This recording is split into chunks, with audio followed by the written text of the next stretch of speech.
କଲମ ଡିସଟରିଂ ହେଲା ପରେ ତାର ପରବର୍ତ୍ତୀ ପର୍ଯ୍ୟାୟ ହେଉଛି କଲମ କ୍ୟୁରିଂ। ତେଣୁ ଆମେ ସବୁବେଳେ ତାକୁ ଯାହାକୁ ଆମେ ଓଡ଼ିଆରେ କହୁ ଝୋଟ ଅଖା, ଯେଉଁଟାକି କହୁ ଝୋଟ ଅଖା ସବୁବେଳେ ଗୁଡ଼େଇକିରି ତାକୁ ଭଲ ଭାବରେ ବାନ୍ଧି ଯେମିତିକି କଲମକୁ ଝୋଟ ଅଖାଟି ଲାଗିକି ରହିବ ସେଇଭଳି ଭାବେ ତାକୁ ଟାଇଟ୍ରେ ବାନ୍ଧି ଆମେ କ୍ୟୁରିଂ କରିବା ଉଚିତ। ଏହାଦ୍ୱାରା କଂକ୍ରିଟଟି ସବୁବେଳେ ଓଦା ହେଇ ରହିଥାଏ। କାହିଁକିନା ଝୋଟ ଅଖାଟି ଯେତେବେଳେ ଓଦା ହେଇ ରହିବ ସେତେବେଳେ ଆମେ ସେଇ ଦେଖିବା ଯେ କଲମଟି ସବୁବେଳେ ଓଦା ହୋଇ ରହିବ, ଯାହାକି ତା'ର ଟେମ୍ପରେଚର ସବୁବେଳେ ଥଣ୍ଡା ହୋଇ ରହିବ।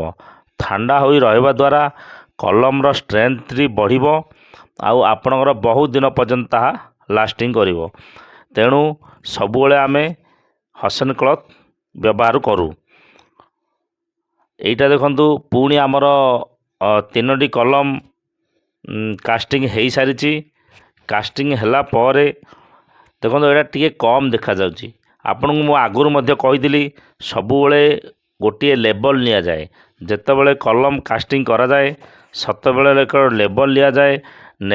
ଲେବଲ୍ ନେବା ପରେ ସେ ହିସାବରେ ଆମେ କଂକ୍ରିଟ୍ ତାହାକୁ ଢାଳିଥାଉ। କାହିଁକିନା ନାହିଁ ତ ଉପର ନିଚେ ହେଇଗଲେ ଆମେ ବିମ୍ ଦେବା ସମୟରେ ବହୁତ ଅସୁବିଧା ହେବ।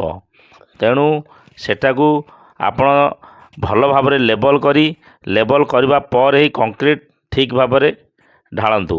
ଟିକିଏ ଇଞ୍ଚେ କମ୍ ହେଲେ ଚଳିବ, କିନ୍ତୁ ଇଞ୍ଚେ ଅଧିକ ହେଲେ ହେବ ନାହିଁ। ଯଦି ଅଧିକ ହୋଇଯାଏ ତାହେଲେ ଆପଣ ବିମ୍ ଢାଳିବା ସମୟରେ ଆପଣଙ୍କର ବହୁତ ଅସୁବିଧା ହେବ। ଟିକେ କମ୍ ଥିଲେ ଚଳିବ, ସେଇଟା ବିମ୍ ଢାଳିବା ସମୟରେ ମେକଅପ୍ ହେଇଯିବ। ତେଣୁ ଆପଣମାନେ ସବୁବେଳେ ଧ୍ୟାନରେ ରଖି କାମଟି କରିବା ଉଚିତ, ନାହିଁ ତ ପରବର୍ତ୍ତୀ ସମୟରେ ଭାଙ୍ଗିବାକୁ ପଡ଼ିବ। ଯଦି ଆମେ କଲମରେ ବ୍ରେକର ଲଗାଇବା ତାହେଲେ କଲମର ଷ୍ଟ୍ରେଂଥ ସବୁବେଳେ କମ୍ ହୋଇଥାଏ। ତେଣୁ ତାକୁ ଆଖି ଆଗରେ ରଖି ଆମେ ବହୁତ ଅବସ୍ଥାରେ କରିଥାଉ। ଇଏ ଦେଖନ୍ତୁ ପୁଣି ଆମର ଅନ୍ୟ କଲମ ପାଇଁ ଆମେ ରେଡ଼ି କରି ରଖିଥାଉ। ଆପଣମାନେ କେବେ ହେଲେ ଭାବିବେନି ଯେ କଲମରେ ବ୍ରେକର ମେସିନ୍ ୟୁଜ୍ କରିବା ପାଇଁ, ଯାହାଦ୍ୱାରା କଲମର ଷ୍ଟ୍ରେଂଥ ବହୁତ କମ୍ ହୋଇଯାଇଥାଏ। ସେହି ହିସାବରେ ଭାବିଚିନ୍ତି ଆପଣ ନିଜ ଘର କାମ ଦେଖିବା ଉଚିତ।